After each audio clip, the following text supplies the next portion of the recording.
Psaume d'Asaph, Dieu l'Éternel parle et convoque la terre depuis le soleil levant jusqu'au soleil couchant. De Sion, beauté parfaite, Dieu resplendit. Il vient, notre Dieu, il ne reste pas en silence. Devant lui, de feu dévorant, autour de lui, une violente tempête.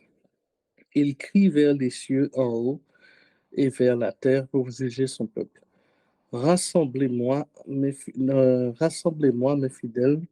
qui ont fait alliance avec moi par le sacrifice. Et les cieux publieront sa justice, car c'est Dieu qui est juge. Écoute mon peuple, et je parlerai, Israël, et je t'avertirai. Je suis Dieu, ton Dieu. Ce n'est pas pour tes sacrifices que je te fais des reproches, tes holocaustes sont constamment devant moi. Je ne prendrai pas de taureau dans ta maison, ni de bouc dans tes bergeries, car tous les animaux des forêts sont à toi, toutes les bêtes des montagnes par milliers. Je connais tous les oiseaux des montagnes et tout ce qui meut dans les champs m'appartient. Si j'avais faim, je ne te le dirais pas, car le monde est à moi et tout ce qu'il en fait. Est-ce que je mange la chair des taureaux? Est-ce que je bois le sang des boucs? Offre pour sacrifice à Dieu des actions de grâce et accomplis tes vœux envers le Très-Haut. Et invoque-moi au jour de la détresse et je te délivrerai et tu me glorifieras. Et Dieu dit aux méchants, quoi donc, tu énumères mes lois et tu as mon alliance dans ta bouche, toi qui hais les avis et qui jettes mes paroles derrière toi. Si tu vois un voleur, tu te plais avec lui et ta part est avec les adultères. Tu livres ta bouche au mal et ta langue est un tissu de tromperie. Tu t'assieds et tu parles comme ton frère. Tu diffames le fils de ta mère. Voilà ce que tu as fait et je me suis tu. Tu t'es imaginé que je te ressemblais, mais je vais te reprendre et tout mettre sous tes yeux. Prenez-y donc garde, vous qui oubliez Dieu, de peur que je ne déchire sans que personne délivre.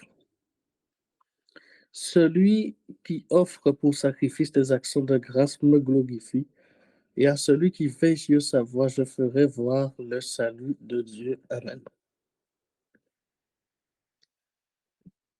Amen. Amen, amen. Donc, je vous écoute. Qu'est-ce qui vous interpelle sur ces psaumes que vous aimeriez à rebondir?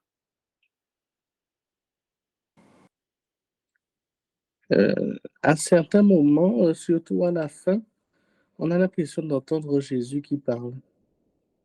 Je suis d'accord avec toi. Surtout quand il dit, je ferai voir le salut de Dieu. En fait, c'est comme si... En fait, d'ailleurs, dans tout le texte, on ne sait pas trop si c'est Dieu qui parle. C'est Dieu qui parle, mais en même temps, il dit, je ferai voir le salut de Dieu. Donc, ça montre encore le... Exactement. En fait, je comprends Jésus. On pourrait aussi encore être plus précis en parlant, on a l'impression que c'est le Christ qui parle, pour encore être plus précis. Mais oui, tout à fait. On voit cette, tu vois, et du coup, on pense que, et du coup, on réfléchit, on dit, mais est-ce que c'est le psalmiste qui, tu vois, mais les psalmistes, ils parlent en fait dans la première personne, à un moment donné, ils parlent dans la troisième personne, c'est un peu bizarre, tu vois, parce que on a l'impression que le psalmiste ne parle pas en son propre nom, tu vois. Autre chose aussi, regardez la fin qu'il dit, c'est lui qui offre pour sacrifice des actions de grâce, mais glorifie. Et à celui qui veille sur sa voie, j'ai ferai voir le salut de Dieu. J'ai ferai voir le salut de Dieu, mais qui peut faire voir le salut de Dieu, sinon Dieu lui-même? C'est ça. Amen. Tu vois, comment je pourrais vous faire voir le salut de Dieu? Hein? Sauf si je vous parle de Christ. Là, oui, je peux vous faire voir le salut de Dieu, mais tu vois, donc c'est intéressant cette façon de s'exprimer. Oui, autre chose que vous aimez, que vous interpelle dans cette psaume? Ben, moi, dans ce psaume-là, j'ai l'impression que vraiment, il met la différence entre lui et nous. C'est-à-dire que à un moment même, il dit même moi là, si j'ai faim, est-ce que je vais manger ça, les taureaux, etc. On voit que bah, il domine sur toute chose, quoi. Et c'est la première fois que je lis ce psaume, en tout cas que je l'écoute. Et le premier verset, j'ai jamais vu ça comme ça, écrit comme ça, deux fois écrit Dieu et après éternel. Donc Dieu l'éternel parle. D'habitude, c'est soit l'éternel parle ou alors Dieu parle. Et là, le, le fait qu'il y ait écrit trois Et, fois Dieu l'éternel parle et convoque la terre euh, qu'on depuis voit. le Et donc, soleil. il parle ici, c'est l'Éternel. Ouais, et c'est pour ça que je... Comme si qu'il... Ah, c'est difficile à expliquer, mais même quand il dit depuis, pardon, le soleil levant jusqu'au soleil couchant, ça veut dire H24, quoi, toute la journée, il est là. Il est notre Dieu H24. K, 24. H24, ça veut dire 24 heures sur 24, Ah, toute la journée. ok, parfait. Parfait. Je pensais que tu parlais du verset 24. Oui. Mais tout à fait, tout à fait. C'est un très beau psaume, hein, c'est un très beau psaume. Hein. C'est vrai qu'un psaume qui n'est, je trouve que c'est pas un psaume qui est très étudié ou très récité, bien que c'est un très beau psaume. C'est pour ça que je favorise bien cette façon de lire la Bible ensemble, de la faire de manière expositive, c'est-à-dire que tous les dimanches, nous lisons en fait ensemble un psaume, d'accord, jusqu'à arriver au psaume 119 peut-être, ou d'autres grands psaumes comme ça, que peut-être qu'on les a en plusieurs fois. Mais tous les dimanches, nous lisons un psaume par défaut, c'est-à-dire en séquence, hein. Et comme ça nous permet aussi de voir, en fait, tu vois, de psaumes comme celui-ci, comme des perles comme celui-ci, que des fois nous n'avons pas forcément l'habitude de lire ou de réfléchir au quotidien. Et deux psaumes aussi qui, des fois, sont, comme nous avons déjà lu, hein, des psaumes un peu, on va dire, presque dépressifs, presque un peu colériques, d'une certaine façon, mais qui sont aussi très importants pour montrer aussi les sentiments du quelqu'un, de son époque, et aussi sa compréhension à propos de Dieu. Et tout ça, c'est important. Euh, Et pour, si je peux refaire une ouais, intervention sur le oui, psaume 50, oui, par rapport au verset 5, il y a quelque chose qui me... Je le prends comme cela, c'est-à-dire il dit rassemblez-moi mes fidèles qui ont fait alliance avec moi par le sacrifice et pas par un sacrifice. C'est-à-dire que avant, effectivement, les hommes faisaient un sacrifice, ils sacrifiaient une bête, mais Jésus-Christ est le sacrifice. Et je vois Christ dans ce verset. Tu veux dire, ouais, en fait, par le pouvoir, enfin, c'est pas écrit par les sacrifices, mais c'est écrit par le sacrifice, c'est ça? Qu'on Oui, fait exactement. alliance avec moi par le sacrifice, ouais, effectivement. Mhm. C'est la première fois que je lis ce psaume, et j'avoue que là, c'est quand même très, très messianique, hein, parce que euh, mais il faut avouer que la syntaxe, la construction des phrases est aussi très particulière. Hein. Hmm. Et là, c'est pas David, on est d'accord, qui a écrit. Hein. c'est Asaph, D'accord. le psaume Et d'Asaph. Azaf, c'était qui déjà, Azaf? Asaph, c'est un chef de chant. En fait. Il y a plusieurs psaumes qu'il a écrits. Ou pas plusieurs, ouais, plusieurs, oui, c'est quoi, c'est plusieurs. Plusieurs psaumes qui sont attitrés à lui, Asaph. Dans ma version, c'est un sacrifice. Un sacrifice. Dans la seconde 21. Dans le second 21, c'est un sacrifice. Ici, c'est le sacrifice. Euh, on peut voir après, étudier. Mais en tout cas, c'est intéressant l'idée de un sacrifice. Mais parce que même si tu dis un sacrifice, il montre en fait aussi qu'il y a quelque chose de singulier. Oui, c'est unique. C'est unique. Tu as même un sacrifice, mais c'est-à-dire un sacrifice, ce n'est pas plusieurs sacrifices. C'est un sacrifice, c'est quelque chose qui a évoqué dans la singularité. Donc, ici le Oui, traducteur. Oui, parce qu'il faisait quand même beaucoup de sacrifices. ouais, tu Et vois, puis il y a. faire alliance aussi, faire alliance avec moi par le sacrifice. Ouais. Et c'est encore plus précis si tu dis par un sacrifice, Oui, parce que ça évite de dire que Ouais, c'est le sacrifice d'une manière générale, quoi. exactement, Mhm. exactement. Ça donne tout à fait tout le deux sens. Ouais, exactement. Tout le deux en fait vont dans le même sens en fait. Et c'est vrai que ça donne un peu une perspective un peu différente, mais va dans la même direction. Tu vois. Euh, et tu vois qu'il n'est pas par des sacrifices, c'est pas un sacrifice. C'est-à-dire que c'est le sacrifice qui a scellé. Il était tout à fait correct parce que normalement c'est un sacrifice qui va sceller en fait, un pacte.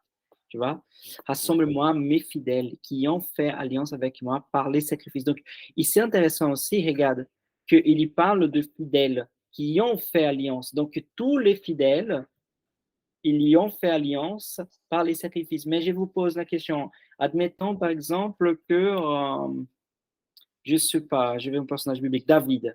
David a fait une alliance avec Dieu par un sacrifice. Mais comment, tu vois, tous mes fidèles, en fait, tu vois comment tu veux dire, c'est-à-dire, c'est ça. les sacrifices précèdent la propre existence de l'être humain, en final, tu vois. Oui, C'est-à-dire, oui. je suis né, mais je suis déjà compté comme le peuple de Dieu et je suis déjà compté je suis déjà compté comme celui qui a fait le sacrifice. Vous comprenez ce que j'arrive à m'exprimer? Je ne sais pas si je m'arrive à m'expliquer. Alors, j'ai pas compris, moi. Ouais. J'ai pas compris. C'est-à-dire que Dieu, il dit comme ça, rassemble-moi mes fidèles qui ont fait alliance avec moi par les sacrifices. Mais ces sacrifices, il précède ou il est après? Admettons David, prenons Oui, oui. David, tu vois? Ces sacrifices-là, admettons que David est en train de lire ces psaumes, rassemble-moi mes fidèles qui ont fait alliance avec moi par les sacrifices. Mais attends, donc ces sacrifices étaient déjà faits, ou sacrifice sera encore fait, tu vois?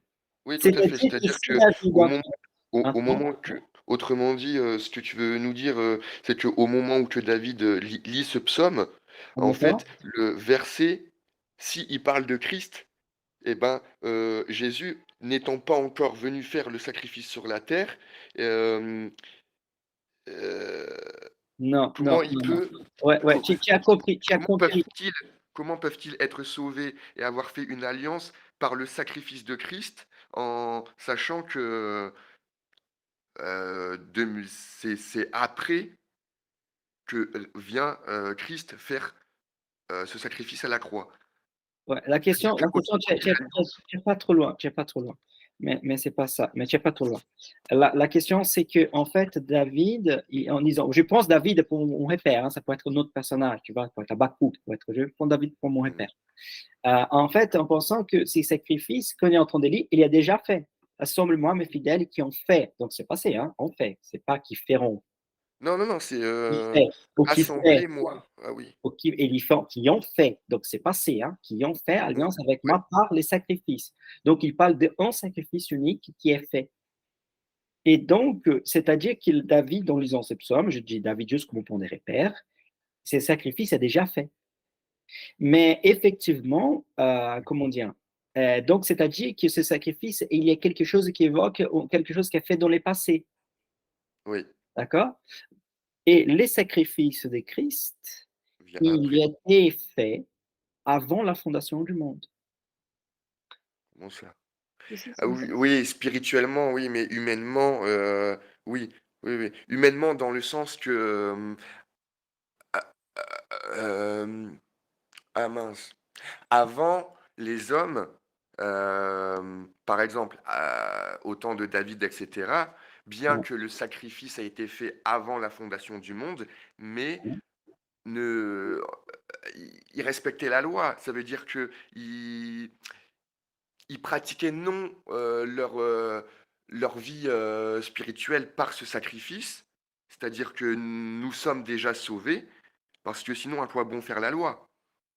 Mhm. S'ils pensaient que le sacrifice avait déjà été fait, s'ils pensaient qu'ils étaient déjà sauvés, à quoi bon suivre la loi? Parce que sinon, aujourd'hui, alors on la suivrait Non, encore. mais on ne suit pas la loi pour être sauvé. Les Juifs ne suivent pas la loi aussi pour être sauvés. En tout cas, s'ils comprennent bien la loi. Personne ne suit- En fait, cette idée de chercher le salut, C'est Oui, oui. c'est une idée C'est païenne. pas une transaction, c'est pas une transaction. Mais ce que je veux dire, c'est que leur pratique quotidienne était de respecter la loi pour être proche de Dieu, Oui, ça pour oui. aimer Dieu, pour obéir à Nous Dieu. faisons la même chose aujourd'hui. Pas de la même façon, Hugo. Ouais, pas de Ça la veut même dire que façon, mais nous faisons. C'est-à-dire, pourquoi je ne faisons? C'est-à-dire que nous vivons en fait et nous cherchons à ressembler de plus en plus à Christ afin aussi de vivre en fait en conformité au projet de Dieu pour nous. mais puisque Christ n'était pas encore venu montrer comment il était, nous ne pouvons pas le suivre correctement dans le sens que euh, tu vois, et c'est pour ça qu'il dit même, vous avez appris qu'il a été dit, tu ne commettras point d'adultère, mais moi je vous dis que si tu convoites dans ton cœur, tu as commis l'adultère. De cette façon-là, peut-être qu'avant les hommes, avant que Christ ait vraiment enseigné la, la profondeur de sincérité d'un cœur disposé, Mhm. c'est-à-dire avant peut-être on suivait la loi pour la suivre, mais là Plusieurs, aujourd'hui, on ne ouais. suit pas justement pour suivre, on suit pour... En fait, l'idée, c'est que peut-être l'idée, c'est que les gens, en fait, ils commencent à se perdre aussi par rapport au l'esprit de la loi. C'est-à-dire que les gens vont s'attacher énormément à la pratique de la loi de la façon, on va dire, littérale, mais ne vont pas comprendre en fait où la loi va nous amener, tu vois. Donc c'est ça aussi, Ouais, comment on dit par exemple, c'est comme tu vas obliger un enfant à prendre la douche, tu vois. Et du coup, il dit, je prends la douche parce que mes parents m'obligent. Je prends la douche parce que je suis obligé, sinon mes parents, sinon mon père, ma mère va me frapper, va me punir. Donc c'est pour ça que je prends la douche. Mais en fait, en grandissant, il y va en grandissant. Je, par exemple, vous, est-ce que vos parents vous dites pour prendre la douche? Est-ce que non. votre mère vous appelle en disant, Thibaut, est-ce que tu as pris la douche aujourd'hui? Est-ce que tu vas prendre? Non, pourquoi? Parce que tu le fais, en fait, pas parce que ta mère va se disputer avec toi, mais tu sais que c'est bien, en fait, d'être propre, tu vois, de prendre soin de toi. Donc, c'est aussi, en fait, la loi. La loi, elle est d'abord un repère, mais aussi où le but de la loi n'est pas resté là. Le but de la loi, c'est nous amener à une certaine maturité. Donc, c'est que Jésus, il critiquait, ou c'est que Jésus, en fait, interpellait les gens par rapport aux textes qui tu évoques sur le sermon de la montagne, c'est les manques de maturité qu'il y avait les gens de son époque. Tu vois, il dit, en fait, vous êtes encore comme votre maman qui dit, ah, prends la douche, prends la douche, prends la douche. Mais vous n'avez pas compris, en fait, que prendre la douche, c'est bien pour votre soin, pour votre santé, pour, voilà, pour votre relation interpersonnelle, pour plusieurs raisons. Donc, voilà, vous recevez comment dire, voilà, le bénéfice de prendre la douche, mais vous ne comprenez pas en fait qu'il derrière tout ça, il y a beaucoup d'autres choses qui vous êtes bénéfiques. Donc, c'est dans ce sens-là. Oui. Ouais, je me demande s'il y a une comparaison qu'on peut faire pour rebondir sur le fait que là le verset 5 qui nous parle de un sacrifice que nous, on comprend être le sacrifice de Christ, qui est déjà, mais pas encore en quelque sorte, puisqu'il est déjà fait, puisque c'est quelque Ouais. chose c'est parlé comme quelque chose de passé, Mhm. mais qu'on sait n'a pas encore été réalisé dans le temps. Mhm. Les sacrifices que eux faisaient, ça me fait du coup penser un peu comme nous qui faisons aujourd'hui la Sainte Seine en mémoire ou un peu en forme de pédagogie pour nous de comprendre comment nous sommes sauvés en fait. Ouais. Donc c'est pour ça que je Absolument. voulais comparer en quelque sorte la Sainte Seine que nous on peut prendre avec les sacrifices que eux faisaient. C'est pas tout à fait dans la même, Mhm. la pratique n'est pas exactement la même, mais le mode d'enseignement me semble Ouais, comparable. c'est-à-dire, c'est de rappel, oui, tout à fait. Dresden, tu voulais dire quelque chose? Oui, je me posais aussi la question, c'est quoi j'entends ça souvent, mais c'est quoi des actions de grâce? Des actions de grâce. Ma compréhension à propos de ça, sauf si je me trompe ou si je suis assez, on va dire, pas profond, mais pour moi, les actions de grâce, ça correspond à des bonnes actions. c'est-à-dire aussi de faire des dons ou aider les gens. Euh, euh, Par exemple, des fois, par exemple, je vois que des fois, les gens qui ont besoin d'aide, tu vois, qui ont besoin, je sais pas, de la nourriture ou besoin de vêtements pour les froids ou ont besoin, je sais pas, d'un coup de main, je vois que tout ça rassemble cet aspect d'action des grâces, c'est-à-dire venir à l'aide à quelqu'un. Je pense que ça compte comme action des grâces. Aux États-Unis, il y a un concept d'action des grâces comme on répare, n'est-ce pas? Justement, j'allais dire, en fait, action de grâce, c'est au Québec la traduction de Thanksgiving, qui est la fête de la reconnaissance. Et je trouve, c'est pour ça que je me suis dit, oui, le fait d'être reconnaissant. Moi, j'associe plutôt à la prière, d'une certaine façon, de remercier le Seigneur, de remercier les gens autour de nous, C'est inclus d'être aussi. reconnaissant pour ce que nous avons et pour ce que nous avons la possibilité peut-être de mettre à disposition d'autres personnes. Mais oui, mais oui, tout à fait, la prière, je pense que ça rentre aussi. Mais comme on dit, la prière tout seul, c'est pas moi qui dis ça, c'est Jacques, mais je dis avec nous. La prière tout seul, elle est vide. Donc, effectivement, la prière qui est une action de grâce, c'est une prière aussi qui est un acte d'action, qui est un acte d'aider, qui est un acte voilà, d'exprimer une certaine générosité. La générosité, pour moi, c'est une expression de l'action des grâces. Tu vois, je suis allé au coiffeur, il a demandé voilà, 10 euros, admettons. Et du coup, je lui ai donné en fait 2 euros pour boire. Bien que c'était un bizarre, on sent qu'ils sont chrétiens dire pour boire, 2 euros. Mais voilà, et 2 euros pour à manger. Hein. Ce n'est pas comme je pourrais dire de l'autre moment. Mais en tout cas, admettons, juste un exemple pour montrer en fait, 10 euros, hein, il me demandait 10 euros, j'ai encore donné 10 euros, admettons, c'est un exemple, pour boire. Comme un geste de générosité. Il n'était pas chrétien, mais je fais un geste de générosité. Je pense aussi que ça compte aussi comme un type d'action des grâces. La générosité de notre quotidien, sans chercher en fait, comment dire, une récompense. Je veux donner autrement dit, admettons que j'ai un ami et je donne en fait un cadeau à un de mes amis, d'accord?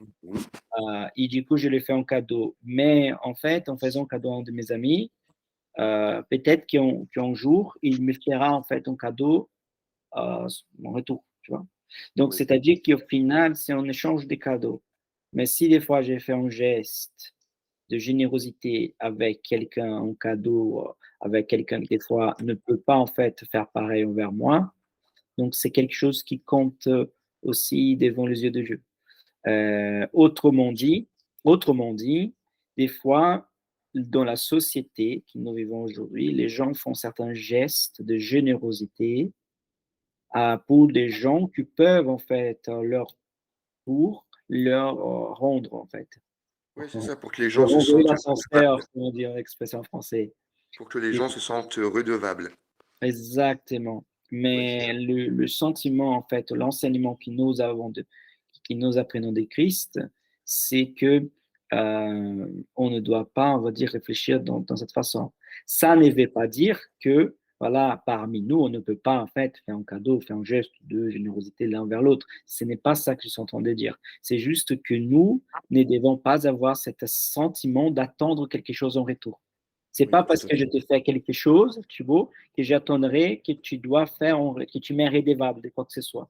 Tu ne m'as pas redevable. Ce n'est pas parce qu'en fait, Adresson t'a fait quelque chose que toi, en fait, tu dois sentir redevable à Adresson ou au contraire, que tu as fait quelque chose à Adresson qui Adresson, voilà, doit te sentir redevable à toi. Non. C'est en fait, nous, quand nous faisons, nous devons faire de tout cœur. Indépendant, en fait, la personne peut, en fait, faire pareil ou ne peut pas faire pareil. Tu vois? Et c'est ça qui doit garder. Donc, je vois tout ça pour dire que je vois tout ça comme de package, hein, comme l'inclut en fait sur cet aspect de l'action des grâces. Ouais. Ça, c'est que je comprends en fait par action des grâces. Est-ce que j'ai réussi à répondre à ta question, mon frère? Oui, en fait, mais par contre, quand même, je me rends compte d'une chose, c'est que je me pose tout de même cette question, c'est-à-dire que le Thanksgiving, là, c'est quand même donner grâce, c'est-à-dire remercier. Donc, dans le sens Thanksgiving, il y a quand même l'aspect de remerciement à Dieu, quoi. C'est Oui. pas. Ouais, donc c'est vrai que c'est assez Et, différent. et si on a, bon, on n'a pas notre tradition, mais le Thanksgiving aussi, c'est un moment aussi de gens faire reconnaissance en fait, de tout ce que Dieu les avait fait, tu vois, au long de l'année, de toutes les bonnes choses qui s'est passées au long de l'année. Et c'est aussi une pratique Thanksgiving d'inviter des gens qui ne connaissent pas beaucoup, des amis, pour célébrer aussi ensemble le Thanksgiving. Hein. C'est un genre de Noël, hein. C'est un genre de Noël hors date. J'ai- En parlant de l'action de grâce, quand tu expliquais tout à l'heure, Hugo, ben, tu as dit exactement ce que c'était. Parce que j'ai pu faire une étude biblique sur justement les actions de grâce. Et en fait, qu'est-ce une action de grâce? En fait, une action de grâce, c'est quand tu fais une action, quand tu donnes de toi, de ton temps ou de quelque chose à une personne qui ne le mérite pas, à une personne qui est en dehors. C'est-à-dire qu'une grâce, c'est quand tu donnes quelque chose à une personne qui, en réalité, ne le mérite pas. Et ça, c'est ce qu'on appelle, tu fais grâce. Pourquoi? C'est Dieu nous pardonne par la grâce. Ça veut dire qu'on ne mérite pas son pardon, mais pourquoi le fait-il? Parce qu'il nous a graciés, parce qu'il nous aime, par son amour. Et donc, nous devons faire cela aux gens qui sont en dehors, aux gens qui sont pas chrétiens. Et une action euh, qui est faite pour quelqu'un qui ne marche pas avec le Seigneur, mais pour avec une bonne intention, justement, pas cette intention de j'ai fait ça pour lui, et ben moi quand je serai un peu en galère, je sais que bah, quand il y a 2 mois j'ai fait ça, je sais que je pourrais prendre mon téléphone et puis normalement il va me rendre. Non, c'est pas une action que tu attends un retour ou c'est elle est faite. Tu la notes même pas sur ton carnet, quoi, tu vois. Et c'est pour justement amener ces gens à réfléchir à leurs actions, mais à leur reçu. C'est-à-dire, ils savent la mauvaise action qu'ils ont fait, mais la grâce leur a donné quelque chose. Toi, tu leur as donné, et ils vont réfléchir, mais pourquoi il m'a donné? Mais je comprends pas. Et là, après, bah, le Seigneur, il va, toi, par ton action de grâce, tu as déposé la graine, et après, c'est le Seigneur qui travaille au cœur tout seul, tu vois. Et effectivement, cette action est une prière. Même si tu ne parles pas, tu vas pas parler, mais tu fais cette bonne action, c'est une prière. Amen. Amen. Et je vais vous dire une chose en profitant de l'occasion, que de plus en plus que nous avons un cœur généreux, de plus en plus la bénédiction de Dieu, elle est sur nous. Évidemment, quand je parle de générosité, je ne parle pas de quelque chose disproportionnel à notre revenu, à notre condition financière, tout ça. Mais en fait, la générosité, c'est quelque chose qui nous apporte aussi la bénédiction de Dieu parce qu'on ne peut pas être généreux si nous n'avons pas des conditions pour être généreux. D'accord? Je ne peux pas en fait être généreux avec quelqu'un si moi, je n'ai pas de sous pour moi-même. Donc la générosité, elle est aussi liée à une bénédiction de la part de Dieu. Ici, on a une façon aussi de reconnaître que Dieu a tellement me béni, je suis tellement béni par Dieu que j'ai en fait pour moi, et j'ai même en plus pour bénir les gens. Voilà. Tout à Donc, fait. Mais ça, par contre, c'est. Hmm? il ne faut pas rechercher ces actions pour chercher la bénédiction de Dieu. C'est-à-dire, Pas il ne du faut tout. pas chercher cette action pour moi. Je la fais pas pour moi. Je la fais pas non plus euh, pour faire le mec généreux, mais je le fais parce que mon cœur veut le faire. Il ne faut pas que je le fasse pour que je sois sage à mes propres yeux, pour que je sois bien à moi. Ah, je me glorifie, j'ai fait ça. Ouah, t'as vu? Moi, bah moi, j'ai aidé. Ah, mais moi, j'ai aidé. Mais en fait, quand tu aides, tu ne le dis pas. C'est entre toi et Dieu et la personne que tu as aidée, point barre. Exactement. C'est ce qu'on appelle, c'est que le Matthieu, en fait, chapitre 6, va appeler de ne pas faire sonner des trompettes. Hein. Vous faites l'aumône et tout ça. C'est l'aumône, c'est un geste aussi de générosité. D'accord? Donc, ne faites pas et ne sache pas ta main droite, c'est qu'elle fait ta main gauche ou quelque chose comme ça, les dit. Donc, en tout cas, c'est ça qui c'est très important aussi de comprendre. Mais c'est important de l'évoquer aussi, que, bien que c'est pas ça notre motivation, bien qu'il ne doit pas être là à notre cœur, mais sache-le, il faut le dire, qu'il y a aussi plein de bénédictions qui englobent en fait ces actes aussi. C'est que nous plantons, nous récoltons. Si nous faisons de mauvaises choses, si nous faisons de mauvais choix, si nous en fait, nous faisons certaines, voilà, des erreurs, nous allons récolter en fait ce que nous avons planté. Mais si nous faisons des choses bonnes, des saintes, et nous, par la règle en fait, d'accord, on va récolter aussi des bonnes choses. Ok, voilà, je ne vais pas parler des exceptions, d'accord, parce que sinon on ne sortira jamais. Mais par défaut, voilà, par la règle du jeu, on récoltera aussi. Autre chose que vous aimeriez évoquer ou répondre par rapport à ce que nous venons de lire? Non, pour moi, c'est bon, frère. Pour moi aussi, c'est bon.